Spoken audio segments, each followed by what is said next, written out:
ಎಲ್ಲರಿಗೂ ನಮಸ್ಕಾರ. Welcome to tailoring tutorial. ನಾನು ನಿನ್ನೆ ನಿಮಗೆ ಒಂದು ಕಟಿಂಗ್ ವಿಡಿಯೋನ ಹಾಕಿದ್ದೆ ಅಲ್ಲ, ಸಿಲ್ಕ್ ಬ್ಲೌಸಿಂದ. ಅದರದ್ದು ಈಗ ಸ್ಟಿಚಿಂಗ್ ವಿಡಿಯೋ ತೋರಿಸಾತೀನಿ. ಈ ಬ್ಲೌಸದ್ದು ಏನಪ್ಪ ಅಂದರೆ ಯಾವುದೇ ರಿಂಕಲ್ಸ್ ಬರದೆ ನಾವು ಸಿಲ್ಕ್ ಬ್ಲೌಸನ್ನು ಯಾವ ರೀತಿ ಕಟ್ ಮಾಡಬೇಕು ಅಂತೇಳಿ ನಾನು ಹೇಳ್ಕೊಟ್ಟಿನಿ. ಅದೇ ರೀತಿ ಯಾವ ರೀತಿ ಸ್ಟಿಚ್ ಮಾಡಬೇಕು, ಅದರಿಂದ ನಾವು ಏನೇನು ಎಷ್ಟು ಅಟ್ಯಾಚ್ ಮಾಡ್ಕೊಂಡು ಎಲ್ಲನೂ ತೋರಿಸಾತೀನಿ. ಇನ್ ಡೀಟೇಲಾಗಿ ಇದು ಬ್ಲೌಸ್ ಸ್ಟಿಚಿಂಗ್ ತೋರಿಸಾತೀನಿ. ಇದರೊಳಗೆ ನೋಡಿ ಫ್ರೆಂಡ್ಸ್, ಏನಾದರೂ ತಿಳಿಲಿಲ್ಲ ಅಂದ್ರೆ ಕಮೆಂಟ್ ಮುಖಾಂತರ ಕೇಳಿರಿ, ನಾನು ಅದನ್ನು ಎಕ್ಸ್ಪ್ಲೇನ್ ಮಾಡ್ತೀನಿ ಅಂತ. ಯಾರೆಲ್ಲ ಸಬ್ಸ್ಕ್ರೈಬ್ ಮಾಡದೆ ನೋಡ್ತಾ ಇದ್ದೀರಾ ಎಲ್ಲರೂ ಸಬ್ಸ್ಕ್ರೈಬ್ ಮಾಡ್ಕೊಂಡು ನೋಡಿರಿ. ನಾ ಹಾಕುವಂಥ ವಿಡಿಯೋಗಳು ನೋಟಿಫಿಕೇಷನ್ ಒಳಗೆ ಬಂದು ಗೊತ್ತಾಗುತ್ತೆ ನಾನು ಹಾಕಿದಾಗ. ನೋಡಿರಿ, ಇಲ್ಲಿ ನಾನೀಗ ಫಸ್ಟ್ ಏನಂದರೆ ಎಲ್ಲ ಪಾರ್ಟ್ಸ್ ಏನಿರ್ತಾವಲ್ಲ ಅವನ್ನ ಜಾಯಿಂಟ್ ಮಾಡ್ಕೋಬೇಕ್ರಿ. ಫಸ್ಟ್ ನಮ್ಮ ಬ್ಲೌಸ್ ಜಲ್ದಿನ ಮುಗಿಬೇಕು, ಈಸಿನೂ ಆಗಬೇಕು ಅಂತಂದ್ರೆ ಫಸ್ಟ್ ಎಲ್ಲ ಪಾರ್ಟ್ಸನ್ನು ಜಾಯಿಂಟ್ ಮಾಡ್ಕೋಬೇಕು. ಈಗ ನಾನು ಫಸ್ಟ್ ಸ್ಲೀವನ್ನ ಮಾಡ್ಕೊಳತ್ತೀನಿ. ಸ್ಲೀವನ್ನ ಜಾಯಿಂಟ್ ಮಾಡಿಕೊಂಡು ಈ ರೀತಿಯಾಗಿ ನಾವು ಜಾಯಿಂಟ್ ಮಾಡ್ಕೋದು ಮುಂದೆ ದೊಡ್ಡ ಹೊಲಿಗೆ ಇಟ್ಟು ಸ್ಟಿಚ್ ಮಾಡಿದ್ರು ನಡಿತೈತಿ. ಏನು ಸಣ್ಣ ಹೊಲಿಗೆ ಇಡಬೇಕಂತೇನಿಲ್ಲ, ದೊಡ್ಡ ಹೊಲಿಗೆ ಇಟ್ಟು ಅಟ್ಯಾಚ್ ಮಾಡ್ಕೊಳ್ರಿ. ಜಸ್ಟ್ ಎಡ್ಜಿಗೆ ಏನು ಹಾಕಿದ್ನಲ್ಲ ಅದನ್ನು ಮಾತ್ರ ಸಣ್ಣ ಹೊಲಿಗೆ ಇಟ್ಟು ಹಾಕಿರಿ. ಈ ರೀತಿಯಾಗಿ ನಾವು ಸ್ಲೀವನ್ನು ರೆಡಿ ಮಾಡ್ಕೊಳ್ಳೋದ್ರಿ. ಇದೇ ರೀತಿ ನಾನು ಎರಡೂ ಕಡೆ ಸ್ಲೀವ್ನು ನೀವು ರೆಡಿ ಮಾಡ್ಕೊಳ್ಳಿ. ನೋಡಿರಿ, ಎರಡೂ ಸ್ಲೀವ್ ರೆಡಿ ಆಯಿತು. ಈ ರೀತಿ ಮಾಡಿರಿ. ಈಗ ಬ್ಯಾಕ್ ಪಾರ್ಟ್ ಒಳಗೆ ನಾನು ಇದಕ್ಕೆ ಇನ್ವಿಸಿಬಲ್ ಪೈಪಿಂಗ್ ಹಚ್ಚಾಕತ್ತೀನಿ. ಅಂದ್ರೆ ಬ್ಲೌಸ್ ಒಳಗೆ ಸ್ವಲ್ಪ ಲೈಟ್ ಗೋಲ್ಡನ್ ಕಲರ್ ಇತ್ತು, ಅದಕ್ಕೆ ನಾನು ಲೈಟ್ ಗೋಲ್ಡನ್ ಕಲರ್ದು ಪೈಪಿಂಗ್ ಮಾಡಿ ಹಚ್ಚಿನಿ. ಅದಕ್ಕೆ ನೋಡಿರಿ, ಬಟ್ಟೆ ಸೀದಾ ಇಟ್ಕೋಬೇಕು. ಮೇನ್ ಫ್ಯಾಬ್ರಿಕನ್ನು ಅದೇ ನಾವು ಇದು ಹಚ್ಚಿರ್ತೀವಲ್ಲ ಇನ್ವಿಸಿಬಲ್ ಪೈಪಿಂಗ್, ಅದನ್ನೇನೈತೆ ನೋಡು ಕೆಳಗಡೆ ಹೋಗಿರ್ಬೇಕು ರೀ, ಅದು ಕಾಣಬಾರ್ದು ನಮಗೆ. ಈ ರೀತಿ ನಾನು ಇಟ್ಕೊಂಡಿನಲ್ಲ, ಈ ರೀತಿಯಾಗಿ ಇಟ್ಕೋರಿ. ನಾನು ನಿಮ್ಗೆ ನಿಧಾನವಾಗಿ ಎಕ್ಸ್ಪ್ಲೇನ್ ಮಾಡ್ಕೊತ ತೋರಿಸಾತೀನಿ. ಸ್ವಲ್ಪ ನೋಡ್ಕೊಂಡು ವಿಡಿಯೋನ ನೋಡ್ಕೊತ ಇದು ಮಾಡ್ಕೊತ ನೋಡಿ ಮಾಡಿರಿ. ಎಲ್ಲರೂ ಒಂದು ಸಲ ನೋಡಿರಿ, ನೋಡಿದ ಮೇಲೆ ಆಮೇಲೆ ನೀವು ಮತ್ತೆ ಇನ್ನೊಂದು ಸಲ ನೋಡ್ಕೊತ ಸ್ಟಿಚ್ ಮಾಡ್ಬೋದು. ಇಲ್ಲ ನೋಡಿದ ಮೇಲೆ ಅಂತ ತಿಳ್ಕೊಂಡ್ರೆ ಅವಾಗೂ ಸ್ಟಿಚ್ ಮಾಡಿರಿ. ಮತ್ತು ಈಸಿಯಾಗಿ ಹೇಳ್ಕೊಟ್ಟೀನಿ ನೋಡಿರಿ. ಈ ರೀತಿಯಾಗಿ ನಾವು ಏನು ಸ್ಟಿಚ್ ಹಾಕಿರ್ತೀವ ಈ ರೀತಿ ಮೇನ್ ಫ್ಯಾಬ್ರಿಕ್ಕಿಗೆ ಅಟ್ಯಾಚ್ ಮಾಡಿಕೊಂಡು ನಾವು ಅದು ಎಕ್ಸ್ಟ್ರಾ ಎಕ್ಸ್ಟ್ರಾ ಬಟ್ಟೆ ಏನಿರುತ್ತಲ್ಲ ಮೇನ್ ಫ್ಯಾಬ್ರಿಕ್ಕದ್ದು ಅದನ್ನು ಕಟ್ ಮಾಡಿ ತೆಗಿಬೇಕು. ಕಟ್ ಮಾಡಿ ತೆಗೆದುಕೊಂಡು ನಾವು ಏನು ಮಾಡಬೇಕು, ಎಲ್ಲ ಕಾರ್ನರ್ಸ್ ಅಲ್ಲಿ ಸ್ಟ್ರೇಟ್ ಲೈನ್ ಏನೇ ಇರಲಿ ಅಲ್ಲೊಂದು ಸ್ವಲ್ಪ ಟ್ರಿಮ್ಸ್ ಮಾಡ್ಕೋಬೇಕ್ರಿ. ಜಸ್ಟ್ ಅಂದರೆ ಟರ್ನಿಂಗ್ ಮಾಡಿದರೆ ನಮಗೆ ನೆಕ್ ಶೇಪ್ ಭಾಳ ನೀಟಾಗಿ ಬರ್ತೈತಿ. ನೋಡಿರಿ, ಟರ್ನ್ ಮಾಡಿಕೊಳ್ಳೋಣ ನಾವು ಏನು ಮಾಡಬೇಕು, ಲೈನಿಂಗ್ ಮೇಲೆ ಸ್ಟಿಚ್ ಹಾಕಬೇಕು. ಮೇನ್ ಫ್ಯಾಬ್ರಿಕ್ ಮೇಲೆ ಹಾಕಬೇಡ್ರಿ, ಲೈನಿಂಗ್ ಮೇಲೆ ಸ್ಟಿಚ್ ಹಾಕಿರಿ. ಲೈನಿಂಗ್ ಮೇಲೆ ಸ್ಟಿಚ್ ಹಾಕಿ ಅರೌಂಡ್ ನೆಕ್ ಪೂರ್ತಿನೂ ಇದೇ ರೀತಿನ ಸ್ಟಿಚ್ ಹಾಕಿರಿ. ನಾನೆಲ್ಲ ನಿಧಾನವಾಗಿ ಹೇಳ್ಕೊಡಕತ್ತೀನಿ ರೀ. ಈ ರೀತಿ ನೀವು ನಿಧಾನವಾಗಿ ನೀವು ನೋಡಿಕೊಂಡು ತಿಳ್ಕೊಂಡು ಸ್ಟಿಚ್ ಮಾಡಿರಿ, ನಿಮಗೆ ಈಸಿಯಾಗಿ ತಿಳಿಯುತ್ತೆ. ನೋಡಿರಿ, ಟರ್ನ್ ಮಾಡ್ಕೊಂಡ್ರಂದ್ರೆ ನಿಮ್ಮದು ನೆಕ್ ರೆಡಿ ಆಯ್ತು. ನೋಡಿರಿ, ಎಷ್ಟು ನೀಟಾಗಿ ಬಂದೈತಿ, ಲೈಟಾಗಿ ತಿನ್ನಾಗಿ ಬಂದೈತಿ. ನಿಮ್ಗೆ ನೋಡಿರಿ, ಪೈಪಿಂಗು ತಿನ್ನಾಗಿ ಬಂದೈತಿ.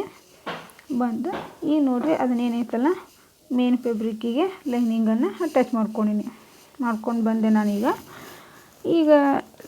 ಅದನ್ನು ಅಟ್ಯಾಚ್ ಮಾಡೋದೇನು ಜಸ್ಟ್ ಅದು ಏನಿತ್ತಲ್ಲ ಅದನ್ನು ಅಟ್ಯಾಚ್ ಮಾಡಿ ಎಕ್ಸ್ಟ್ರಾ ಬಟ್ಟೆನ ಟ್ರಿಮ್ಸ್ ಮಾಡಿಬಿಡೋದ್ರಿ. ಈಗ ನೋಡಿರಿ, ನಾನು ಡಾಚ್ ಹಿಡಿಯತ್ತೀನಿ. ಬ್ಯಾಕ್ ಸೈಡ್ ಒಳಗೆ ಡಾಚ್ 4 ಇಂಚ್ ಆ ಕಡೆ ಸೈಡಿಂದ ಡಬಲ್ ಫೋಲ್ಡ್ ಮಾಡಿ 4 ಇಂಚ್ ಈ ಕಡೆ 4 ಇಂಚ್ ಆ ಕಡೆ ಹೈಟಿಗೆ ಎರಡೂ ಕಡೆನೂ ಇದೇ ರೀತಿ ನಾನು ಸೇಮ್ ಮೆಜರ್ಮೆಂಟ್ ಹಾಕ್ಕೊಂಡು ನೋಡಿರಿ. ಒಂದು ಟ್ರಿಕ್ ಏನಪ್ಪ ಅಂದರೆ ಯಾವುದೇ ಡಾಚ್ ಹಿಡೀರಿ ನೀವು, ಹಿಡಿಬೇಕಾದ್ರೆ ಏನೂ ಫೋಲ್ಡ್ ಮಾಡಬೇಡ್ರಿ. ಜಸ್ಟ್ ಹಿಂಗೊಂದು ಸ್ಟ್ರೇಟ್ ಸ್ಟಿಚ್ ಹಾಕಿರಿ. ದೊಡ್ಡ ಹೊಲಿಗೆ ಇಟ್ಟು ಹಾಕಿರಿ, ನಡಿತೈತಿ, ಏನಿಲ್ಲ. ಜಸ್ಟ್ ಹಿಂಗೆ ಏನು ಮಾಡ್ಬೇಕು, ಎಲ್ಲಿ ನಾವು ಡಾಚ್ ಹಿಡಿಬೇಕಂತಿರ್ತೀವಲ್ಲ ಅಲ್ಲೇನೈತೆ ನೋಡು ಒಂದು ಸ್ಟ್ರೇಟ್ ಸ್ಟಿಚ್ ಹಾಕಿರಿ. ಸ್ಟ್ರೇಟಾಗಿ ನೋಡಿರಿ, ನಾನು ತೋರಿಸ್ತೀನಿ. ಸ್ಟ್ರೇಟಾಗಿ ಒಂದು ಸ್ಟಿಚ್ ಹಾಕಿರಿ. ಈ ರೀತಿಯಾಗಿ ಬರೀ ಸ್ಟಿಚ್ ಹಾಕಿರಿ ಅಂದರೆ ನಿಮ್ಮದು ಡಾಚ್ ಹಿಡಿಯೋದು ಫಿನಿಶಿಂಗ್ ಹೆಂಗೆ ಬರುತ್ತೆ ನೋಡಿರಿ. ಮತ್ತು ನೀವು ಸ್ಟಿಚ್ ಹಾಕ್ಲಾರ್ದು ಹಿಡಿದು ನೋಡಿರಿ, ಅದೇನೋ ಒಂಥರ ಫಿನಿಶಿಂಗ್ ಬೇರೆನೇ ಬರ್ತೈತಿ. ಆದರೆ ನಾವು ಸಿಲ್ಕ್ ಬ್ಲೌಸ್ ಇದ್ದಾಗ, ಸಿಲ್ಕ್ ಬಟ್ಟೆ ಇದ್ದಾಗ ಒಂದು ಸ್ವಲ್ಪ ಈ ರೀತಿ ಮಾಡಿದ್ರೆ ಅಂದರೆ ನಿಮಗೆ ಬ್ಲೌಸು ಭಾಳ ನೀಟಾಗಿ ಬರುತ್ತೆ ರೀ. ಫಿನಿಶಿಂಗ್ ಮಾತ್ರ ಭಾಳ ನೀಟಾಗಿ ರೆಡಿ ಆಗ್ತೈತಿ. ಈ ರೀತಿ ಎಲ್ಲ ಸ್ಮಾಲ್ ಟ್ರಿಕ್ಸ್ಗಳನ್ನು ಅಪ್ಲೈ ಮಾಡಿ ನೀವು ರೆಡಿ ಮಾಡಿದಾಗ ಮಾತ್ರ ಬ್ಲೌಸು ನೀಟಾಗಿ ರೆಡಿ ಆಗ್ತೈತಿ. ನೋಡಿರಿ ಇದು ಬ್ಯಾಕ್ ಪಾರ್ಟ್ ಡಾಚ್ ಹಿಡಿದು ಬಂದ್ರೆ ನೆಕ್ಸ್ಟ್ ಬೆನ್ನಿನ ಪಟ್ಟಿ ಬರುತ್ತಲ್ಲ ರೀ, ನಾನು ಯಾವಾಗಲೂ ಬೆನ್ನಿನ ಪಟ್ಟಿ ಅದರೊಳಗೆ ಫೋಲ್ಡ್ ಮಾಡೋಂಗಿಲ್ಲ, ಎಕ್ಸ್ಟ್ರಾ ಬಟ್ಟೆ ತೊಗೊಂಡು ಫೋಲ್ಡ್ ಮಾಡ್ತೀನಿ. ನೋಡಿರಿ ಈ ರೀತಿಯಾಗಿ ಒಂದು 1/4 ಇಂಚಿನಷ್ಟು ಫೋಲ್ಡ್ ಮಾಡಿಕೊಂಡು ಅದನ್ನು ಬೆನ್ನಿಂದ ಎಲ್ಲ ರೆಡಿ ಮಾಡ್ಕೊಂಡಿರ್ತೀವಲ್ಲ, ಇಲ್ಲೊಂದು 1/4 ಇಂಚಿನಷ್ಟು ಒಂದು ನೀರಿಗೆ ಹಿಡೀರಿ, ಒಂದು ಪ್ಲೇಟ್ ಮಾಡಿ ಈ ರೀತಿ ಸ್ಟಿಚ್ ಹಾಕ್ಕೊರಿ. ಈಗ ಏನು ಮಾಡಬೇಕು, ಹೊಳಿಸಿ ಇಲ್ಲಿ ಲೈನಿಂಗ್ ಮೇಲೆ ಒಂದು ಸ್ಟಿಚ್ ಹಾಕಬೇಕು. ಲೈನಿಂಗ್ ಮೇಲೆ ಹಾಕಿನ್ರಿ ನಾನೀಗ. ಈಗ ಹಾಕಿದ ಮೇಲೆ ಈಗೇನು ಮಾಡಬೇಕು, ದೊಡ್ಡ ಹೊಲಿಗೆ ಇಟ್ಟು ಒಂದು ಸ್ಟಿಚ್ ಹಾಕ್ಬೇಕು. ಯಾಕೆ ದೊಡ್ಡ ಹೊಲಿಗೆ ಇಟ್ಟೆ ಅಂದರೆ ಇಲ್ಲೊಂದು ನಾವೇನು ಮಾಡ್ತೀವಿ, ಕೈ ಹೊಲಿಗೆ ಹಾಕ್ತೀವಿ, ಹೀಗಾಗಿ ನಾವು ದೊಡ್ಡ ಹೊಲಿಗೆ ಇಟ್ಟರೆ ನಡಿತೈತಿ. ನೋಡಿ ಬ್ಯಾಕ್ ಪಾರ್ಟ್ ಮುಗೀತು, ಸ್ಲೀವ್ ಮುಗಿದು. ಈ ಜಸ್ಟ್ ಫ್ರಂಟ್ ಪಾರ್ಟ್ ಒಂದು ರೆಡಿ ಆಯ್ತು ಅಂದ್ರೆ ಮುಗೀತು. ಫ್ರಂಟ್ ಪಾರ್ಟ್ ಒಳಗೆ ನಾನು ಇಲ್ಲಿ ಇನ್ವಿಸಿಬಲ್ ನೆಕ್ ಪೈಪಿಂಗ್ ಕೊಡಾತೀನಿ. ನಮಗೆ ಎಷ್ಟು ರೆಡಿ ಬೇಕಲ್ಲ ಇವಾಗನೇ ಇಲ್ಲೇ ಕಟ್ ಮಾಡ್ಕೋಬೇಕಾಗ್ತೈತಿ. ನಾವು ಆಮೇಲೆ ಕಟ್ ಮಾಡ್ಕೊಳಕ್ಕೆ ಬರೋಂಗಿಲ್ಲ, ಯಾಕಂದ್ರೆ ಇನ್ವಿಸಿಬಲ್ ಥ್ರೆಡ್ ಪೈಪಿಂಗ್ ಕೊಟ್ಟಿರ್ತೀವಲ್ಲ, ನಮಗೆ ಎಷ್ಟು ರೆಡಿ ಯಾವ ಶೇಪ್ ಬೇಕು ಎಷ್ಟು ಬ್ರಾಡ್ ಬೇಕು ಅಂತೇಳಿ ನಾವೆಲ್ಲ ರೆಡಿ ಮಾಡ್ಕೋಬೇಕಾಗ್ತೈತಿ. ನಾನು ಅದಕ್ಕೆ ಮೇಲೆ 2.5 ಇಂಚ್ ಇತ್ತು, ಕೆಳಗಡೆ 3 ಇಂಚು ಬ್ರಾಡ್ ಇಟ್ಟು ಮತ್ತು ಇನ್ನೂ ಒಂದು ಅರ್ಧ ಇಂಚ್ ಕೆಳಗಡೆ ಇಳಿಸಿ ಬ್ರಾಡಾಗಿ ಕಟ್ ಮಾಡ್ಕೊಂಡು ನೋಡಿರಿ. ನಾನು ಯಾವ ರೀತಿ ಮಾಡ್ಕೊಂಡಿಲ್ಲ ಆ ರೀತಿ ಮಾಡಿ ನೀವು ಪೈಪಿಂಗನ್ನು ಅಟ್ಯಾಚ್ ಮಾಡಿದ್ರಂದ್ರೆ ನಿಮಗೆ ಫ್ರಂಟ್ ನೆಕ್ ಶೇಪ್ ಭಾಳ ನೀಟಾಗಿ ಬರುತ್ತೆ. ನೀವೇನು ರೌಂಡ್ ಶೇಪ್ ಒಳಗೆ ಬೇಕಂತಿರಲ್ಲ ಅದೇ ರೀತಿಯೇ ರೆಡಿ ಆಗುತ್ತೆ ನಿಮಗೆ. ಈಗ ಉಳ್ಕೆದೆಲ್ಲ ಬ್ಲೌಸ್ ಏನು ಮಾಡ್ತೀವಿ ರೀ, ರೆಡಿ ಆದಮೇಲೆ ಟ್ರಿಮ್ಸ್ ಮಾಡ್ಕೋತೀವಿ. ಎಲ್ಲಿ ಬ್ರಾಡ್ ಐತಿ ಎಲ್ಲಿ ಐತಿ ಎಷ್ಟು ಬೇಕು ಅಷ್ಟು ಬೇಕೆಲ್ಲ ಅಡ್ಜಸ್ಟ್ ಮಾಡ್ಕೋತೀವಿ. ಇದಿಲ್ಲ ರೀ, ನಾವೀಗ ರೆಡಿ ಆದಮೇಲೆ ಏನೂ ಮಾಡೋಕ್ಕೆ ಬರೋಂಗಿಲ್ಲ. ಹಿಂಗಾಗಿ ಅದಕ್ಕೆ ನಾವು ಫಸ್ಟನ್ನು ನಮ್ಗೆ ಎಷ್ಟು ಬೇಕಲ್ಲ ಅಷ್ಟು ಟ್ರಿಮ್ ಮಾಡ್ಕೋಬೇಕಾಗ್ತೈತಿ. ಆ ರೀತಿ ಮಾಡ್ಕೊಂಡ್ಮೇಲೆ ನೋಡಿರಿ, ಈಗ ನಾನು ಫ್ರಂಟ್ ನೆಕ್ಕನ್ನು ಅಟ್ಯಾಚ್ ಮಾಡಿಕೊಂಡೆ ಅದಕ್ಕೆ ಇನ್ವಿಸಿಬಲ್ ಪೈಪಿಂಗ್ ಸೇಮ್ ಇದು ಸೀದಾ ಅರ್ಬಿ ಮೇಲೆ ಲೈನಿಂಗದ್ದು ಸೀದಾ ಬಟ್ಟೆ ಇಡಬೇಕು. ಇಟ್ಟು ಇದನ್ನೇನೈತೆ ನೋಡಿ ಲೈನಿಂಗ್ ಬಟ್ಟೆನ ಉಲ್ಟಾ ಇಡಬೇಕು. ಅಂದ್ರೆ ನಾವು ಏನು ಇದು ಪೈಪಿಂಗ್ ಹಚ್ಚಿರ್ತೀವಲ್ಲ ಅದು ಕೆಳಗಡೆ ಹೋಗಬೇಕು. ಉಲ್ಟಾ ಹಚ್ಚಿ ಈ ರೀತಿಯಾಗಿ ನಾವು ಮಾಡಬೇಕು. ಟರ್ನ್ ಮಾಡಿ ಮತ್ತೆ ಲೈನಿಂಗ್ ಮೇಲೇ ನಾವು ಒಂದು ಸ್ಟಿಚ್ ಹಾಕಬೇಕು. ಮೇನ್ ಫ್ಯಾಬ್ರಿಕ್ ಮೇಲೆ ಹಾಕಬೇಡ್ರಿ. ಸಿಲ್ಕ್ ಬ್ಲೌಸಿಗೆ ನೀವು ಮೇನ್ ಫ್ಯಾಬ್ರಿಕ್ ಮೇಲೆ ಹಾಕಿದ್ರಿ ಅಂದ್ರೆ ಅದರದ್ದು ಫಿನಿಶಿಂಗು ಮತ್ತು ಪೈಪಿಂಗ್ ಮಾಡಿದ್ರದ್ದು ಫಿನಿಶಿಂಗ್ ನೀಟಾಗಿ ಬರೋಂಗಿಲ್ಲ. ಒಂದೊಂದು ಬಟ್ಟೆ ಭಾಳ ಇರ್ತಪ್ಪ ಅಂದ್ರೆ ಮಾಡ್ಬೋದು, ಏನಂತಿಲ್ಲ. ಆದರೆ ಈ ಬಟ್ಟೆ ಈ ರೀತಿ ಇತ್ತು, ಆ ಬಟ್ಟೆ ನೋಡಿಕೊಂಡು ನೀವು ಡಿಸಿಷನ್ ತೊಗೋರಿ. ಅಂದ್ರೆ ಅವ್ರಿಗೆ ಏನಾಗ್ತೈತಿ ರೆಡಿ ಬ್ಲೌಸ್ ಚೆಂದ ಆಗ್ತೈತಿ. ಚೆಂದ ಆದ್ರೆ ನಿಮ್ಗೆ ಕಸ್ಟಮರ್ಸ್ ಬರೋದು ಜಾಸ್ತಿ ಆಕತಿ. ಈಗ ನೋಡಿರಿ, ನಾನು ಇಲ್ಲಿ ಡಾಚ್ ಹಿಡಿಯೋದನ್ನು ತೋರಿಸಾತೀನಿ. 3 ಇಂಚ್ ರೀ ಅಲ್ಲಿಂದ ಅಲ್ಲೇ. ನೆಕ್ಸ್ಟ್ ಇಲ್ಲಿಂದ 2.5 ಇಂಚ್ ಹಾಕೋರಿ ಫ್ರೆಂಡ್ಸ್. ಹಾಕ್ಕೊಂಡು ಇಲ್ಲಿಂದ ಸೆಂಟ್ರ್ ಪಾಯಿಂಟ್ ಒಂದು ಕಾಲು ಹಾಕ್ಕೊಂಡಿರ್ತೀವಲ್ಲ ಅಲ್ಲಿಂದ 3 ಇಂಚ್ ಹೈಟಿಗೆ. ಇದು ಅಂತೂ ಆರ್ಮೋಲ್ ಶೇಪ್ ನಾನು ಏನು ಮಾಡೀನಿ, ಆರ್ಮೋಲ್ದು ಡಾಚು ನಿಮ್ಗೊಂದು ಕ್ಯಾಲ್ಕುಲೇಷನ್ದಾಗ ಮಾಡಿ ತೋರಿಸ್ತೀನಿ ಸ್ಟಿಚಿಂಗ್ ಕಟಿಂಗ್ ವಿಡಿಯೋದಾಗ. ಅದೇ ರೀತಿ ನಾವು ಮಾಡಿ ನೀವು ಮಾಡಿರಿ. ನೋಡಿರಿ, ಡಾಚ್ ಹಿಡಿಬೇಕಾದ್ರೆ ನಾನು ಇಲ್ಲಿ ಮತ್ತೆ ಮಾಡತ್ತೀನಿ. ಸೇಮ್ ಸೀದಾ ಬಟ್ಟೆ ಇಟ್ಟು ಅಲ್ಲೊಂದು ನಾವೆಲ್ಲ ಡಾಚ್ ಹಿಡಿತೀವಲ್ಲ ಸೆಂಟ್ರ್ ಲೈನ್ ಏನಿರ್ತಾವಲ್ಲ ಅಲ್ಲೊಂದು ಸ್ಟಿಚ್ ಹಾಕೋರಿ. ಜಸ್ಟ್ ನಾರ್ಮಲ್ ಸ್ಟಿಚ್ ಹಾಕೋರಿ. ಅಷ್ಟೆಲ್ಲ ಹಾಕೊಂಡ್ಮೇಲೆ ನೀವೇನು ಮಾಡಿರಿ, ಡಾಚನ್ನು ಹಿಡಿಯೋಕ್ಕೆ ಸ್ಟಾರ್ಟ್ ಮಾಡಿರಿ. ಹಂಗೆ ಡೈರೆಕ್ಟಾಗಿ ಹಿಡಿಬೇಡ್ರಿ, ಯಾಕಂದ್ರೆ ಏನಾಗುತ್ತೆ ಒಳಗಿನ ಬಟ್ಟೆ ಮತ್ತು ಲೈನಿಂಗ್ ಬಟ್ಟೆ ಎರಡೂ ಈಕ್ವಲಾಗಿ ಇಲ್ಲಿ ನಮ್ಮ ಕೈಗೆ ಸಿಗೋಲ್ಲ. ನಾವು ಈ ಫೋಲ್ಡ್ ಮಾಡೋಕ್ಕೆ ಮುಂದೆ ಕರೆಕ್ಟಾಗಿ ಸಿಗ್ಲಿಕ್ಕಂದ್ರೆ ನಮಗೆ ಪಾಯಿಂಟ್ಸ್ ಅಂದ್ರೆ ಇದು ಏನು ಡಾಚ್ ಹಿಡಿಯೋ ಪಾಯಿಂಟ್ಸ್ ಏನದಲ್ಲ ಕರೆಕ್ಟಾಗಿ ಬರೋಂಗಿಲ್ಲ. ಅದಕ್ಕೆ ಈ ರೀತಿ ನೀವು ಒಂದೊಂದು ಸ್ಟಿಚ್ ಹಾಕ್ಕೊಂಡೆ ರೆಡಿ ಮಾಡ್ಕೋರಿ. ಈ ರೀತಿಯೇ ನೀವು ಎರಡೂ ಸೈಡಿದ್ದು ಸೇಮ್ ನಾ ಏನು ಪ್ರೊಸೀಜರ್ ತೋರಿಸಾತೀನಿಲ್ಲ ಎರಡೂ ಸೈಡಿಂದನೂ ರೆಡಿ ಮಾಡ್ಕೋರಿ. ನೋಡಿರಿ ಫ್ರೆಂಡ್ಸ್, ನಾನು ಇನ್ನೂ ಒಂದು ಸಲ ಹೇಳತ್ತೀನಿ. ನಿಮ್ಗೆ ಏನಾದರೂ ತಿಳಿಲಿಲ್ಲ ಅಂದ್ರೆ ಕಮೆಂಟ್ ಬಾಕ್ಸ್ ಒಳಗೆ ಕೇಳಿರಿ, ನಾನು ಹೇಳ್ತೀನಂತೆ. ಲೈವ್ ಬಂದಿರ್ತೀನಿ, ಲೈವ್ ಒಳಗೂ ಚಾಟ್ ಮಾಡಿ ಕೇಳ್ಬೋದು. ಕೇಳಿದ್ರಂದರೆ ನಾನು ಅದನ್ನು ಎಕ್ಸ್ಪ್ಲೇನ್ ಮಾಡಿ ಹೇಳ್ತೀನಿ. ನಾನು ಲೈವ್ ಬರೋದನ್ನು ಪೋಸ್ಟ್ ಮಾಡಿರ್ತೀನಿ, ಕಮ್ಯುನಿಟಿ ಟ್ಯಾಬ್ದೊಳಗೆ ಹಾಕಿರ್ತೀನಿ. ನೀವು ಆ ಟೈಮ್ದೊಳಗೆ ನಂಗೆ ಲೈವ್ ಒಳಗೆ ಬಂದರೆ ಅಂದರೆ ನಾನು ನಿಮಗೆ ಏನು ಬೇಕಾದ ಕ್ವಶನ್ ಇದ್ರೂ ಹೇಳ್ತೀನಿ. ಅದನ್ನು ಎಕ್ಸ್ಪ್ಲೇನ್ ಮಾಡಿನೂ ತಿಳಿಸಿ ಹೇಳ್ತೀನಿ. ಇಲ್ಲ ಅಂದರೆ ನಿಮಗೊಂದು ವಿಡಿಯೋನ ಮಾಡಿ ಹೇಳ್ತೀನಿ ಅಂತ ಅದ್ರ ಬಗ್ಗೆ. ನೋಡಿರಿ, ಈ ರೀತಿಯಾಗಿ ನಾವು ಕ್ರಾಸ್ ಬೆಲ್ಟನ್ನು ಅಟ್ಯಾಚ್ ಮಾಡ್ಕೋಬೋದು. ಸೇಮ್ ಪ್ರೊಸೀಜರ್ ಇನ್ನೊಂದರ ಸೈಡಿದ್ದೂ ಇದೇ ರೀತಿನೇ ರೆಡಿ ಮಾಡ್ಕೊಳ್ಳಿ. ನೋಡಿರಿ, ಈ ರೀತಿಯಾಗಿ ಮಾಡಿಕೊಂಡು ಸ್ವಲ್ಪ ಮಡಿಚ್ಕೊಂಡು ಈ ರೀತಿಯಾಗಿ ಇದನ್ನು ಕ್ರಾಸ್ ಬೆಲ್ಟನ್ನು ಅಟ್ಯಾಚ್ ಮಾಡ್ಕೋಬೇಕು. ಸ್ವಲ್ಪ ಬ್ಲೌಸ್ ಹೊಲಿಬೇಕಾದ್ರೆ ಕೆಲವೊಂದು ಸಣ್ಣ ಟ್ರಿಕ್ಸ್ ರೀ, ದೊಡ್ಡದು ಬೇಡ, ಸಣ್ಣ ಟ್ರಿಕ್ಸ್ ಫಾಲೋ ಮಾಡಿದ್ರಂದ್ರೂ ನಿಮ್ಮ ಬ್ಲೌಸ್ ಚೆನ್ನಾಗಿ ಬರುತ್ತೆ. ನೀವು ಅಷ್ಟನ್ನು ನಾವು ನೆಗ್ಲೆಕ್ಟ್ ಮಾಡಿ ಹೋದ್ವಿ ಅಂತಂದ್ರೆ ಜಸ್ಟ್ ಒಂದು 1/4 ಇಂಚು, 1/4 ಇಂಚೇನೋ ಒಂದು ಸ್ವಲ್ಪ ಹಸುಪಸು ನಡಿತೈತಿ. ಆದ್ರೆ 1/2 ಇಂಚು 1 ಇಂಚ್ವರೆಗೂ ಏನಾದ್ರು ವೇರಿಯೇಷನ್ಸ್ ಬಂದವು ಅಂದರೆ ನಾವು ಎಲ್ಲಿ ಏನು ಮಿಸ್ಟೇಕ್ ಮಾಡೀವಿ ಅನ್ನೋದು ಗೊತ್ತಾಗಂಗಿಲ್ಲ ಬ್ಲೌಸ್ ರೆಡಿ ಆದಮೇಲೆ. ನಾನು ಸಾಕಷ್ಟು ಬ್ಲೌಸನ್ನು ಹೊಲ್ಕೊಟ್ಟಿನಿ. ಕಟೋರಿ ಬ್ಲೌಸು, ಸಾದಾ blouse, boat neck, prince cut, ಮಕ್ಕಳು ಫ್ರಾಕ್, ಲೆಹಂಗಾ, ಬ್ಲೌಸ್ ಬಹಳಷ್ಟು ಹೊಲ್ದೀನಿ. ಪರ್ಸಸ್, ವೆರೈಟಿ ಆಫ್ ಪರ್ಸಸ್ ಹೊಲ್ದೀನಿ. ಅಂದರೆ ಜಸ್ಟ್ ನಿಮ್ಗೆ ಇನ್ನೂ ವಿಡಿಯೋ ಯಾವುವು ರೀಚ್ ಆಗಿಲ್ಲ. ನಾನು ಇನ್ನು ಮುಂದೆ ಬರುವಂಥ ದಿನದೊಳಗೆ ಎಲ್ಲ ವಿಡಿಯೋಗಳನ್ನು ಹಾಕೋಕ್ಕೆ ಪ್ರಯತ್ನ ಪಡ್ತೀನಿ. ನಾನು ಯೂಟ್ಯೂಬ್ ಸ್ಟಾರ್ಟ್ ಮಾಡೀನಿ. ನಾನು ಹಾಕಿದ್ದಿಲ್ಲ, ಜಸ್ಟ್ ವಿಡಿಯೋಗಳನ್ನು. ಇನ್ನು ಮ್ಯಾಗೆ ನಾನು ನಿಮ್ಗೆ ಯೂಟ್ಯೂಬ್ದೊಳಗೆ ಹಾಕ್ತೀನಿ. ಹಾಕಿ ಎಲ್ಲರೂ ಅದನ್ನು ಯುಟಿಲೈಸ್ ಮಾಡ್ಕೊರಿ. ಮನೆಯೊಳಗೆ ಪ್ರತಿಯೊಬ್ಬರ ಮನೆಯೊಳಗೂ ಈಗ ಒಂದು ಸ್ವಲ್ಪ ಆಲ್ಮೋಸ್ಟ್ ಎಲ್ಲ ಮನೆಯೊಳಗೂ ಮಷಿನ್ ಇದ್ದೇ ಇರ್ತಾವೆ. ನೋಡಿರಿ, ನೆಕ್ಕದ್ದು ಕರೆಕ್ಟ್ ನಮಗೆ ಏನು ಬರಬೇಕಾಗಿತ್ತಲ್ಲ, ಫ್ರಂಟ್ ನಾವೇನು ಚೆಕ್ ಮಾಡ್ಕೊಳ್ತೀವಲ್ಲ ಆ ರೀತಿ ಚೆಕ್ ಮಾಡಿದ್ರೆ ಕರೆಕ್ಟಾಗಿ ಸಿಕ್ತೆ ನಮಗೆ.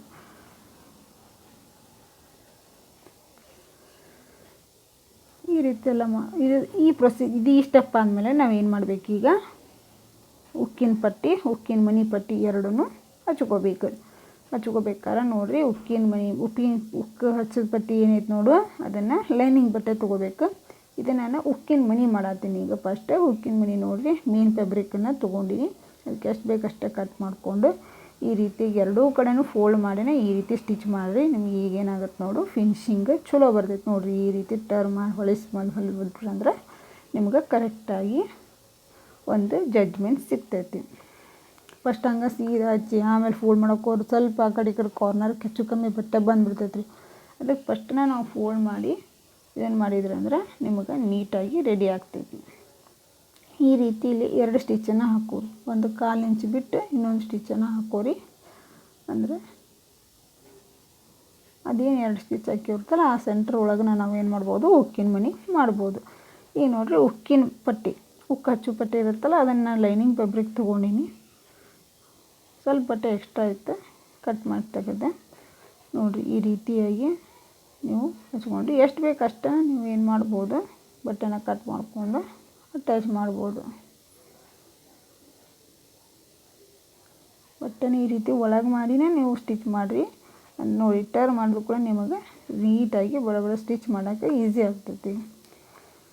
ಯಾವಾಗಲೂ ಈಸಿ ವೇನ ಹುಡುಕ್ಬೇಕು, ಪ್ಲಸ್ ಅದನ್ನು ನೀಟಾಗಿರ್ಬೇಕು. ಈಸಿ ವೇ ಐತೆ ಹೆಂಗೆ ಬೇಕು ಹಂಗೆ ಯಾವ್ದಾರ ಒಂದು ಸ್ಟಿಚ್ ಹಾಕಿ ಮಾಡಿದ್ರೆ ಬರ್ತೈತಿ ಅಂತೇಳಿ ಇದನ್ನು ಮಾಡಬಾರ್ದು. ಈಸಿ ವೇ ಇರಬೇಕು, ಪ್ಲಸ್ ಅದು ನಮಗೆ ನೀಟಾಗೂ ಇರಬೇಕು. ಆ ರೀತಿನ ನಾವು ಟ್ರೈ ಮಾಡ್ತಾ ಇರಬೇಕು. ಬ್ಲೌಸ್ ಒಳಗೆ ನಾವು ಹೆಂಗೆ ಅದರೊಳಗೆ ಎಕ್ಸ್ಪೀರಿಯೆನ್ಸ್ ತೊಗೊತ ಹೋಗ್ತೀವಿ, ಎಕ್ಸ್ಪೀರಿಯೆನ್ಸ್ ಪಡಿತೀವಿ, ಅವಾಗ ನಮ್ಗೆ ಏನಾಗ್ತೈತಿ ಅದರದ್ದು ಎಲ್ಲ ನಾಲೆಜ್ ಜಾಸ್ತಿ ಆಗುತ್ತೆ. ನೋಡಿರಿ, ಫ್ರಂಟ್ ನೆಕ್ ಎಷ್ಟು ಕರೆಕ್ಟಾಗಿ ನಮ್ಗೆ ರೌಂಡಾಗಿ ಸಿಕ್ಕೈತಿ. ಅವ್ರು ಜಸ್ಟ್ ಭಾಳ ಬೇಡ ಅಂತ ಹೇಳಿದ್ರೆ, ಮಿಡಲ್ ಏಜ್ನವ್ರು ಅದಾರ, ಹೀಗಾಗಿ ಭಾಳ ಬೇಡ ಅಂತ ಹೇಳಿದ್ರೆ, ಈಗ ಹೆಂಗಿದ್ರು ಸ್ವಲ್ಪ ಬ್ರಾಡ್ ಶೇಪ್ಗೆ ಆ ಥರ ಅವಾಗ ನೀವು ಇನ್ನೊಂದು ಸ್ವಲ್ಪ ಹೆಚ್ಚಿಗೆ ತೊಗೋಬೋದು ಫ್ರಂಟ್ ನೆಕ್ ಒಳಗೆ. ನೋಡಿರಿ, ಈಗ ಸ್ಲೀವ್ ರೆಡಿ ಆಗೈತಿ, ಬ್ಯಾಕ್ ಪಾರ್ಟ್ ರೆಡಿ ಆಯಿತು, ಫ್ರಂಟ್ ಪಾರ್ಟ್ ರೆಡಿ ಆಯಿತು, ಮತ್ತು ಪ್ಲಸ್ ಪೈಪಿಂಗು ರೆಡಿ ಆಗೈತಿ. ಏನಿಲ್ಲ, just shoulder attach, sleeve attach, fitting 3 step ಮುಗಿದು ಅಂದ್ರೆ ನಮ್ಮದು ಬ್ಲೌಸ್ ರೆಡಿ ಆಯಿತು. ಎಷ್ಟು ಹೊಲ್ದಂಗೆ ಅನಿಸೋದೇ ಇಲ್ಲಲ್ರಿ, ಎಷ್ಟು ಆರಾಮಾಗಿ ಹೊಲಿಬೋದು. ನಾನು ನಿಮಗೆ ಇದಿಷ್ಟರೊಳಗೆ ಹೆಂಗೆ ಹೊಲಿತಾರ ಅಂತೇಳಿ ಇದು ಮಾಡಬೇಡ್ರಿ. ನಿಮಗೂ ಇದಕ್ಕಿಂತ ಹೆಚ್ಚು ಟೈಮ್ ಹಿಡಿತೈತಿ, 2 ತಾಸು ಹಿಡೀಲಿ. ಅದರಿಂದ ನಿಧಾನವಾಗಿ ನಾವು ಹೊಲದಂಥ ಪ್ರೊಸೀಜರೊಳಗೆ ಹೊಲಿದು ಸೆಟ್ ಮಾಡಿದ್ರಿ ಅಂದ್ರೆ ನಿಮಗೆ ಈಸಿಯಾಗಿ ಇದಾಗ್ತೈತಿ. ಈ ರೀತಿಯಾಗಿ ಎಲ್ಲ ರೀತಿ ಶೋಲ್ಡ್ರ್ ಅಟ್ಯಾಚ್ ಮಾಡಿದ ತಕ್ಷಣ ನಿಮ್ಮ ನೆಕ್ಸ್ಟ್ ಪ್ರೊಸೀಜರ್ ಏನಂದ್ರೆ, ಏನು 4 ಪೀಸ್ ಆರ್ಮೋಲ್ ತೆಳಗೆ ಏನು ಇರ್ತೈತಲ್ಲ ಬಟ್ಟೆ, ಅಂಡರ್ ಆರ್ಮೋಲ್ದು ಬಟ್ಟೆ ಇರುತ್ತಲ್ಲ, ತೋರಿಸ್ತೀನಿ ನೋಡಿರಿ ನಾನು. ಈಗ ನೋಡಿರಿ, ಇವು 4 ಪೀಸ್ ಕರೆಕ್ಟ್ ಮೆಜರ್ಮೆಂಟ್ ಒಳಗೆ ಇರಬೇಕು. ಆಮೇಲೆ ನೀವು ಸ್ಲೀವ್ ಜೋಡಿಸ್ರಿ. ಅಂದರೆ ನಿಮಗೇನಾಗ್ತೈತಿ, ಸ್ಲೀವ್ದು ಆ ಕಡೆ ಈ ಕಡೆ ಜಗ್ಗಾಡೋದು, ಹೆಚ್ಚು ಕಮ್ಮಿ ಆಗೋದು, ನಮಗೆ ಎಕ್ಸಾಕ್ಟ್ ಪಾಯಿಂಟ್ ಬೇಕಾಗೋದು ಎಲ್ಲವೂ ಸಿಗ್ತೈತೆ. ಅವ್ರ ಬ್ಲೌಸಿಂದ ಎಷ್ಟು ಐತಲ್ಲ ಅಷ್ಟನ್ನು ನಾವು ಚೆಕ್ ಮಾಡಿಕೊಂಡು ನೋಡಿರಿ, ಅವ್ರದ್ದು ಬ್ಲೌಸಿಗೆ ನಮ್ಮದಕ್ಕೆ ಕರೆಕ್ಟಾಗಿತ್ತು. ಅದರೊಳಗೆ ಒಂದು ಪಾರ್ಟ್ ಏನಾಗಿತ್ತು, ತಟ್ಟೆ ಕಡಿಮೆ ಆಗಿತ್ತು. ಅಂದರೆ ನಾವೆಲ್ಲ ಏನು ಬಿಡಬಾರ್ದ್ರಿ, ಅದು ಕಡಿಮೆ ಇತ್ತು, ಇದಕ್ಕೆ ಹೆಚ್ಚಿತ್ತು ಅಂಥೇಳಿ ಎಷ್ಟೊಂದು 1/4 ಇಂಚಿನಷ್ಟೇ ಕಡಿಮೆ ಬಂದಿತ್ತು. ಅದಕ್ಕೆ ನಾದ 1/4 ಇಂಚಿನ ಕಡಿಮೆ ಇತ್ತಲ್ಲ, 4 ಪಾರ್ಟನ್ನು ಅದೇ ಸೇಮ್ ಮಾಡ್ಕೊಂಡು ಜಸ್ಟ್ ನಾ ಏನು ಮಾಡಿದ್ನಲ್ಲ ಟ್ರಿಮ್ ಅಷ್ಟೇ ಟ್ರಿಮ್ ಮಾಡಿರಿ. ಸೆಂಟ್ರ್ ತನಕ ಹೋಗಬೇಡ್ರಿ, ಏನು ನಾರ್ಮಲ್ ಶೇಪ್ ತೆಗೆದಿರ್ತಲ್ಲ ಅಲ್ಲಿ ತನಕ ಹೋಗಬೇಡ್ರಿ. ಜಸ್ಟ್ ತೆಳಗನೆ ನಾವು ಏನು ಮಾಡ್ಬೋದು, ಆರ್ಮೋಲ್ ಶೇಪನ್ನು. ಆರ್ಮೋಲ್ ಶೇಪ್ ಬಿಟ್ಟು ಜಸ್ಟ್ ಒಳಗೆ ಏನಿರ್ತಾರೆ ಅಲ್ಲೇ ಸ್ಟ್ರೇಟಾಗಿ ಅಲ್ಲೇ ಸ್ವಲ್ಪ ತೆಗೆದು ಟ್ರಿಮ್ ಮಾಡಿ ಬಿಟ್ಬಿಡಬೇಕು. ನೋಡಿರಿ ಸ್ವಲ್ಪ ಆರ್ಮೋಲ್ ಶೋಲ್ಡ್ರ್ ಜಾಯಿಂಟ್ ಮಾಡಿದಾಗ ಬಟ್ಟೆ ಒಂದು 1/4 ಇಂಚ್ ಆ ಕಡೆ ಈ ಕಡೆ ಬಂದಿರ್ತೈತೆ. ಅವನ್ನೆಲ್ಲ ಟ್ರಿಮ್ಸ್ ಮಾಡಿಕೊಂಡು ಎಲ್ಲ ಈಗ ನಾವು ಎಕ್ಸ್ಪೀರಿಯೆನ್ಸ್ ಅದು ಒಂದು ಬಡ ಇಷ್ಟು ಬಂತು ನೋಡಿರಿ ಹಿಂಗೆ ಬಂತು ರೆಡಿ ಆಯ್ತು ನೋಡಿರಿ ತೋರಿಸೋದಲ್ಲ. ಈ ರೀತಿನೂ ಬಂದರೆ ನೀವು ಈ ರೀತಿ ಮಾಡ್ಬೋದು. ಯಾರು ಬ್ಲೌಸ್ ಹೊಲಿದ್ರೂ ಈ ರೀತಿ ಸ್ವಲ್ಪ ಬರುವುದು. ಟ್ರಿಮ್ಸ್ ಮಾಡಲೇಬೇಕು. ನಮ್ದು ಬರಲ್ಲ, ಅವ್ರದ್ದೆಲ್ಲ ಬರಲ್ಲ, ಎಷ್ಟು ಕರೆಕ್ಟಾಗಿ ಹೊಲಿತಾರ, ನಮ್ಮವು ಯಾಕೆ ಬರ್ತಾವೆ ಒಂದಿಷ್ಟು ಮಂದಿ ಕ್ವಶನ್ಸ್ ಇರ್ತಾವೆ. ಎಲ್ಲ ಬ್ಲೌಸ್ ಹೊಲಿದ್ಕೊಂಡು ಎಲ್ಲರದು ಈಗ ಕಟ್ ಮಾಡೋದು ಒಂದು ಸ್ವಲ್ಪ ಕತ್ರಿ ಕಟ್ ಮಾಡೋಳಕ್ಕೆ ಒಂದು 1/4 ಇಂಚ್ ಹೊರಗರಾಗಿರ್ತೈತಿ, ಒಳಗರಾಗಿರ್ತದೆ. ಒಳಗಾಗೋದು ಚಾನ್ಸ್ ಮಾಡ್ಕೊಬೇಡ್ರಿ. ಒಟ್ಟು ಹೊರಗಾದರೆ ಟ್ರಿಮ್ ಮಾಡ್ಕೋಬೋದು ಸ್ಟಿಚ್ ಮಾಡೋಕೆ ಮುಂದೆ. ಆದರೆ ಕಡಿಮೆ ಮಾಡ್ಕೊಬರ್ಬೇಕಾದ್ರೆ ಕಸ್ಟಮರ್ ಕೇಳಂಗಿಲ್ಲ. ಶೋಲ್ಡ್ರ್ 2.5 ಇಂಚ್ ಬರಬೇಕಂದ್ರೆ ಅಷ್ಟೇ ಬರಬೇಕು. ಯಾಕಂದ್ರೆ ಅವ್ರು ವೇರ್ ಮಾಡಿ ಅದಕ್ಕೆ ಕಂಫರ್ಟಾಗಿ ಅಡ್ಜಸ್ಟ್ ಆಗಿಬಿಟ್ಟಿರ್ತಾರೆ. ಅವ್ರಿಗೆ ಗೊತ್ತಾಗುತ್ತೆ ಶೋಲ್ಡ್ರ್ ಕಡಿಮೆ ಮಾಡಿರಿ ಬೇಡಪ್ಪ, ಅವ್ರೇನು ಶೋಲ್ಡ್ರ್ ಹಿಂಗೆ ಮಾಡಿದ್ರಿ ಈ ಸಲ ಹಾಕೋದು ಬೇಡ ಅಂತೇಳಿ ನಮಗೆ ಕಸ್ಟಮರ್ಸ್ ಬರುವುದನ್ನು ನಾವು ಕಡಿಮೆ ಮಾಡ್ಕೋತೀವಿ. ಅದಕ್ಕೆ ನಾವು ಕಟ್ ಮಾಡೋದು ಮುಂದಿನ 1/4 ಇಂಚ್ ಹೆಚ್ಚಿರಲಿ ಅಂತಲೇ ನಾವೇನು ಮಾಡಬೇಕು, ಕಟ್ ಮಾಡಬೇಕು. ಅದಕ್ಕೆ ಯಾವಾಗಲೂ ಸಿಲ್ಕ್ ಬ್ಲೌಸ್ ಹೊಲಿಯೋದು ಮುಂದೆ ಭಾಳ ಅವೇರ್ನೆಸ್ಲೆ ಭಾಳ ಕೇರ್ಫುಲಿ ಹೊಲಿ. ಯಾವುದೇ ಪೀಸಸ್ ಉಳಿದು ಅಂದ್ರೆ ಯಾವುದೂ ಥ್ರೋ ಮಾಡಬೇಡ್ರಿ. ಬ್ಲೌಸೆಲ್ಲ ಮುಗಿದ ಮೇಲೆ ಕಸ್ಟಮರ್ಸ್ ಕೊಟ್ಟ ಮೇಲೆ ಅವರು ಓಕೆ ಅಂದಲೇ ನೀವೇನು ಮಾಡಿರಿ ನಿಮ್ಮ ಬಟ್ಟೆನ ಥ್ರೋ ಮಾಡ್ಬೋದು. ನಾನು ನೋಡಿರಿ ಈಗ next last is the best fitting ಹಿಡಿಯಾಕತ್ತೀನಿ. ಅದೇ ರೀತಿ 2 ಸ್ಲೀವ್ನು ಅಟ್ಯಾಚ್ ಮಾಡ್ಕೊಳ್ಳೋದು ನಾನು ತೋರಿಸ್ತೀನಲ್ಲ. ಅದೇ ರೀತಿ ಸ್ಲೀವ್ ಅಟ್ಯಾಚ್ ಮಾಡ್ಕೊಳ್ಳಿ. ಸ್ಲೀವ್ ಅಟ್ಯಾಚ್ ಮಾಡ್ಕೊಳ್ಳೋದ್ರಾಗ ಏನಿಲ್ಲ, ನಾನು ಸಾಕಷ್ಟು ವೀಡಿಯೋದೊಳಗೆ ತೋರಿಸ್ತೀನಿ. ನಿಮ್ಗೆ ಇನ್ನೂ ಬೇಕಂದ್ರೆ ವಿಡಿಯೋ ನೋಡಿರಿ, ತಿಳಿತೈತಿ. ಭಾಳಷ್ಟು ವೀಡಿಯೋದಾಗೂ ಹೇಳಿ ನಾನು. ಈ ರೀತಿಯಾಗಿ ನಾನು ಏನು ಮಾಡಿದೆ, ಫಸ್ಟನ್ನು ಏನು ಮಾಡಿದೆ, ಸೀದಾ ಬ್ಲೌಸ್ ಇಟ್ಟು ಲಾಸ್ಟಿಗೆ ಎಡ್ಜ್ ಏನು ಬರುತ್ತಲ್ಲ ಫಿಟ್ಟಿಂಗ್ ಲೈನ್ ಇದ್ದು ಎಡ್ಜ್ ಅಲ್ಲಿ ಏನು ಮಾಡಿದೆ, ಒಂದು ಲೈನ್ ಹಾಕ್ಕೊಂಡು ಕರೆಕ್ಟ್ ಮಾಡಿಕೊಂಡು ಅವ್ರದ್ದು ವೇಸ್ಟ್ ಎಷ್ಟಿತ್ತು ಅಂದರೆ 32. ಅದರದ್ದು 4ನೇ ಒಂದು ಭಾಗ ಅಂದರೆ 8 ಇಂಚು. 8 ಇಂಚಿಗೆ ವೇಸ್ಟನ್ನು ಹಾಕ್ಕೊಂಡೆ. ನೆಕ್ಸ್ಟ್ ನೋಡಿರಿ ಆರ್ಮೋಲ್ ಅರೌಂಡ್ ಎಷ್ಟೈತಪ್ಪ ಅಂದ್ರೆ ಆರ್ಮೋಲ್ ಅರೌಂಡು ಅವ್ರ ಸ್ಲೀವನ್ನ ತೊಗೊಂಡು ಅವ್ರ ಬ್ಲೌಸನ್ನು ತೊಗೊಂಡೆ ನಾವೇನು ಮಾಡಬೇಕು, ಆರ್ಮೋಲ್ ಅರೌಂಡನ್ನು ಹಿಡಿಯೋದು ಭಾಳ ಬೆಸ್ಟ್. ನೋಡಿರಿ ಅವ್ರದ್ದು ಎಷ್ಟೈತಲ್ಲ ಅಷ್ಟು. ಒಂದು ಬಟ್ಟೆ ಜಗ್ಗಿರಂದರೆ ಇನ್ನೊಂದು ಬಟ್ಟೆನೂ ಜಗ್ರಿ. ಅಂದ್ರೆ ನಾವು ಹೊಲಿದಿದ್ದು ಸ್ಲೀವಿಂದು ಆರ್ಮೋಲ್ ಜಗ್ಗಿ ಹಿಡಿಯಾಕತ್ತೀರಂದ್ರೆ ಈ ಅವ್ರದ್ದು ರೆಡಿ ಬ್ಲೌಸ್ ಐತಲ್ಲ ಅದ್ರದ್ದು ಆರ್ಮೋಲ್ ಜಗ್ಗಿನ ಹಿಡೀರಿ. ಒಂದು ಲೂಸ್ ಬಿಟ್ಟೆ ಒಂದು ಫಿಟ್ ಇಟ್ಟೆ ಅಂಥೇಳಿ ಹಿಡಿಬೇಡ್ರಿ. ನಮಗೆ ಫಿಟ್ಟಿಂಗ್ ಲೈನ್ ಕರೆಕ್ಟ್ ಬರೋಂಗಿಲ್ಲ. ನೋಡಿರಿ ಈ ರೀತಿ 3 ಪಾಯಿಂಟ್ಸನ್ನು ಒಂದು ಸ್ಕೇಲ್ ತೊಗೊಂಡು ಹಾಕ್ರಿ. ನಿಮಗೆ ಎಕ್ಸಾಕ್ಟಾಗಿ ಒಂದು ಲೈನು ಸಿಕ್ಬಿಡ್ತೈತೆ. ನೋಡಿರಿ ಒಂದು ಲೈನು ನಿಮಗೆ ಬಂತು. ಆ ಲೈನ್ ಮೇಲೆ ನೀವು ಸ್ಟಿಚ್ ಮಾಡಿಬಿಟ್ರಿ ಅಂದರೆ ನೀವು ನೋಡಿರಿ ಸ್ಲೀವ್ ಒಳಗೆ ಒಂದು 1/4 ಇಂಚಿನಷ್ಟು ಈ ರೀತಿಯಾಗಿ ಕ್ರಾಸಾಗಿ ಬಂದ್ರೆ ಅಂದರೆ ಫಿಟ್ಟಿಂಗ್ ಕರೆಕ್ಟ್ ಆಗುತ್ತೆ. ಇದು ಲಾಂಗ್ ಸ್ಲೀವ್ ಇದ್ದಾಗ ಮಾತ್ರ ಈ ರೀತಿ ಟ್ರೆಕ್ ಮಾಡಿರಿ. ಶಾರ್ಟ್ ಸ್ಲೀವ್ ಇದ್ದಾಗ ಕ್ರಾಸಾಗಿ ಬರಬಾರ್ದು, ಸ್ಟ್ರೇಟ್ ಸ್ಟಿಚ್ಚೇ ಬರಲಿ. ಜಸ್ಟ್ 1/4 ಇಂಚೂ ಭಾಳ ಆಗ್ತೈತೆ. ಅದಕ್ಕಿಂತ ಕಡಿಮೆ ಬಂದರೆ ಅಂದ್ರೆ ಭಾಳ ಬೆಸ್ಟ್. ಬಂದು ಈ ರೀತಿಯಾಗಿ 4 ಸ್ಟಿಚಸ್ ಹಾಕಿದ್ರಿಂದ ನಮ್ಮದು ಬ್ಲೌಸ್ ರೆಡಿ ಆಯಿತು. ಇದೇ ರೀತಿನ ನೀವು ಇನ್ನೊಂದು ಸೈಡ್ನು ಮಾಡಿ ಬ್ಲೌಸ್ ರೆಡಿ ಮಾಡ್ಕೊರಿ. ನೋಡಿರಿ ಹೊಲಿದ್ರಿ ಅಂದರೆ ಈಸಿ. ಬ್ಲೌಸ್ನಷ್ಟು ಈಸಿ ಯಾವುದೂ ಇಲ್ಲ. ಬ್ಲೌಸ್ ಆಯ್ತು, ಡ್ರೆಸ್ ಆಯ್ತು, ನಾವು ಹೊಲಿದ್ರಿ ಅಂದರೆ ಅದರಲ್ಲಿ ಅದು ಆಗುವಂಥ ಖುಷಿನೇ ಬೇರೆ. ನೀವು ಮಾಡಿ ಟ್ರೈ ಮಾಡಿ ನೋಡಿರಿ. ಈ ರೀತಿನೇ ನೀವು ನಾನು ಸಾಕಷ್ಟು ವೀಡಿಯೋಗಳನ್ನು ನೋಡ್ಕೊತಾ ಹೋದ್ರಿ ಅಂದರೆ ನಾನು ಜಸ್ಟ್ ಸಾದಾ ಬ್ಲೌಸನ್ನು ಹೆಂಗೆ ಹೊಲಿಬೇಕು ಈಸಿ ಪ್ರೋಸೆಸ್ ಒಳಗಂತ ಎಲ್ಲನೂ ಹೇಳ್ಕೊಟ್ಟೀನಿ. ಇನ್ನೂ ಸಾಕಷ್ಟು ವೀಡಿಯೋಗಳನ್ನು ಹಾಕ್ತಾ ಹೋಗ್ತೀನಿ. ಎಲ್ಲರೂ ನೋಡಿರಿ ನಾನೇನು ಮಾಡಿದ್ದೆ, ಆರ್ಮಲ್ ಅರೌಂಡ್ ಮಾರ್ಕ್ ಹಾಕ್ಕೊಂಡಿದ್ದೆ. ಈಗ ಚೆಸ್ಟದ್ದು ನೋಡಿದ್ವಿ ಅಂದರೆ ಇದೆ ಸುತ್ತಳತೆ ನೋಡಿದ್ವಿ ಅಂದರೆ ಎಕ್ಸಾಕ್ಟಾಗಿ ಕರೆಕ್ಟಾಗಿ ಬಂದೈತೆ. ಇದು ಕರೆಕ್ಟಾಗಿ ಬರಬೇಕು. ಆರ್ಮೋಲ್ ಅರೌಂಡ್ ಹಾಕಿರ್ತೀವಿ ಆದರೆ ನಮ್ಮ ಚೆಸ್ಟ್ ಎದೆ ಸುತ್ತಳತೆ ಏನಿರ್ಬೇಕು ಕರೆಕ್ಟಾಗಿ ಬರಬೇಕು. ಅದು ಕರೆಕ್ಟ್ ನಿಮ್ಮ ಬ್ಲೌಸ್ ಪರ್ಫೆಕ್ಟ್ ಐತಂತ ಇದ್ರೊಳಗೆ ಬ್ಲೌಸ್ ಒಳಗೆ ಯಾರ್ದು ಕಸ್ಟಮರ್ಸ್ದು ಇದು ಬರೋಂಗಿಲ್ಲ. Thank you friends. Subscribe please.